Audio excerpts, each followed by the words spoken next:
अस्सलाम वालेकुम। प्रोग्राम तजिया के साथ मैं हूं उमर दराज गोंदल। कल मीरपुर डिवीजन आज़ाद कश्मीर के अंदर इलेक्शन हुए। 13 नशस्तों पर होने वाले इन इंतखाबात के अंदर अभी तक के जो गैर सरकारी और गैर हतमी नताइज आए हैं, आज हमने देखा कि राना सनाउल्लाह साहब ने और अमीर मकाम साहब ने इस्लामाबाद में प्रेस कॉन्फ्रेंस करते हुए बताया कि मुस्लिम लीग नून 9 सीटों पर कामयाब हुई है और 4 सीटों पर पाकिस्तान पीपल्स पार्टी है। और इसके अलावा उन्होंने इस इलेक्शन को न सिर्फ पुरअमन कहा, शफाफ कहा और साथ ही अवामी मैंडेट का एहतराम करने का मुतालबा भी किया। मजमूई तौर पे इलेक्शन जो है वो पुरअमन, फेयर, फ्री, एक्सेप्टेबल और क्रेडिबल हुए हैं। हुकूमत की तरफ से कल एक जश्न या कामयाबी, आज वजीर आजम के ऑफिस से भी बाकायदा एक एलामिया जारी किया गया, लेकिन पाकिस्तान पीपल्स पार्टी शदीद रद्द-ए-अमल दे रही है। आज बिलावल जरदारी साहब जो इस्लामाबाद की हुकूमत के अंदर इस हुकूमत के इत्तेहादी हैं, लेकिन आज़ाद कश्मीर के अंदर दोनों एक दूसरे के खिलाफ इलेक्शन लड़ते दिखाई दिए। उन्होंने आज नून लीग मफाद वर्सेस कौमी मफाद की बात की। बिलावल साहब ने क्या कहा, जरा वो सुनिए। रियासत पाकिस्तान ने यह फैसला करना है कि क्या हमारे लिए कौमी मफाद ज्यादा अहम है या नून लीग का मफाद ज्यादा अहम है।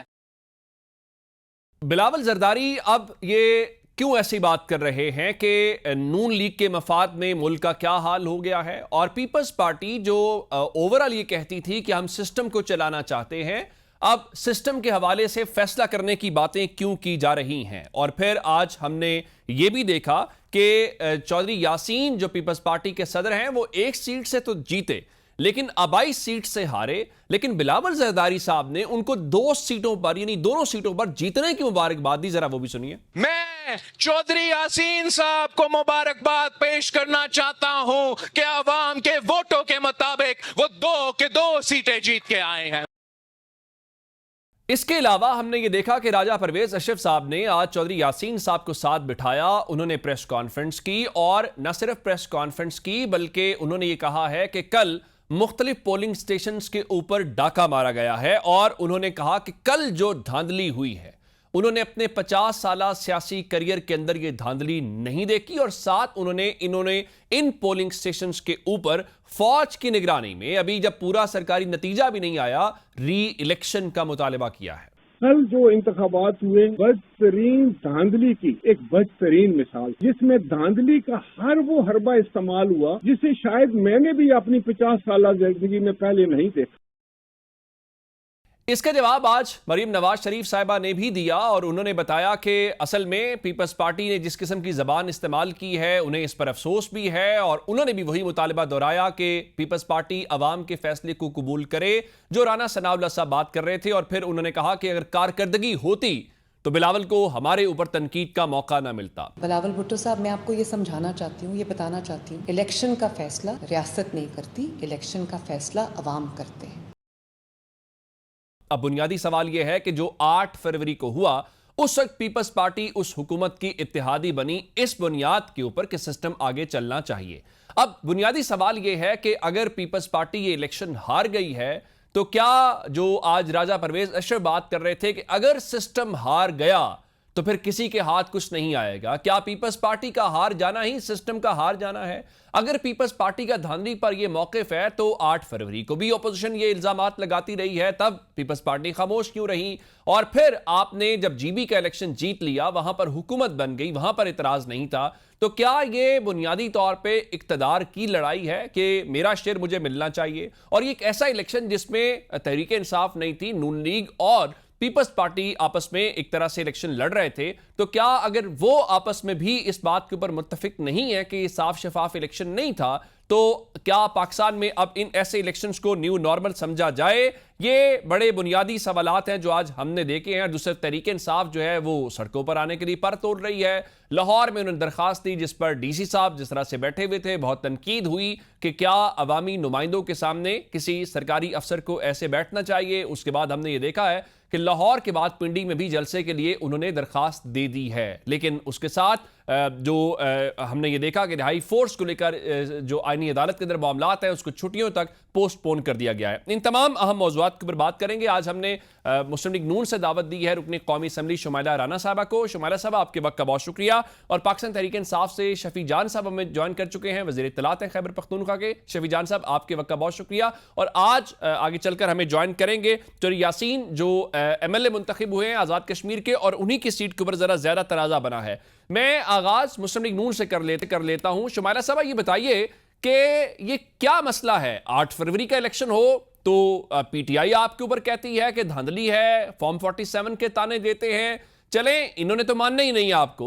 ये पीपल्स पार्टी तो आपकी इत्तेहादी है। मेरे सामने उनकी गुफ्तगू है जो उन्होंने आज बात की है। वो कहता है जी इतने जो पोलिंग स्टेशंस हैं उनके ऊपर डाका डाला गया है, और फिर वो कहते हैं कि कौमी मफाद को तरजीह दी जाए, नून लीग के मफाद को तरजीह ना दी जाए। ये आपके इत्तेहादियों के सब्र का पैमाना भी लबरेज हो गया आपको लेकर? बिस्मिल्लाहिर्रहमानिर्रहीम, बहुत शुक्रिया। देखिए गोंदल साहब, बात यह है कि गिलगित बल्तिस्तान में आपने पीपल्स पार्टी की अक्सरियत को देखा जी, और हमने उसको तस्लीम किया। हम चाहते तो हम वहां पे हुकूमत भी बना सकते थे, लेकिन हमने पीपल्स पार्टी के मैंडेट को तस्लीम किया। और गो के वहां पर भी बहुत सी ऐसी चीजें थी जो हमारे सामने आई, मगर हमने हकायक को तस्लीम करते हुए हमने कहा कि आप अपनी हुकूमत बनाएं, और अगर कोई हम अपोजिशन में बैठेंगे हम आपके साथ हैं, कोई ऐसी बात नहीं, आप बिस्मिल्लाह करें। लेकिन जब मुस्लिम लीग नून कहीं पे जीतती है तो वहां पे ये शोर मचा देते हैं। अब मुझे ये बताएं कि जो प्रिजाइडिंग ऑफिसर के साथ जिस घर के अंदर ठप्पे और मोहरें लग रही थी वो पीपल्स पार्टी का ओहदेदार था, ठीक, और वो पीपल्स पार्टी के बंदे थे जो आपके मीडिया ने दिखाया, सोशल मीडिया पे दिखाया। वो हमारे को PMLN के लोग नहीं थे, ठीक है। दूसरी बात ये आपको मैं बताती चलूं कि अगर कश्मीरी अवाम जो है उन्होंने ये फैसला किया कि वो अपने जमीर की आवाज पे चलेंगे और उन्होंने मुस्लिम लीग नून को वोट दिए, तो आया कि इनको हमारे मैंडेट को तस्लीम करना चाहिए। उल्टा आप ये अच्छा, कर रहे हैं। मैं जो आप कह रही ये हैं कि हारने आपको वालों की बिल्कुल ठीक है। हारने वालों का ये वतीरा होता है कि जब उनको शिकस्त का सामना होता है तो वो इल्जाम अगले अच्छा, पे मैं डाल ये देते जानना हैं। चाह रहा हूं, आप कह रही हैं कि जीबी में हमने बहुत सारी चीजें देखी, क्या जीबी में पीपल्स पार्टी नहीं जीती थी? क्या आपका मैंडेट चुराया गया, या वहां पे कोई धांधली की शिकायत थी आपको?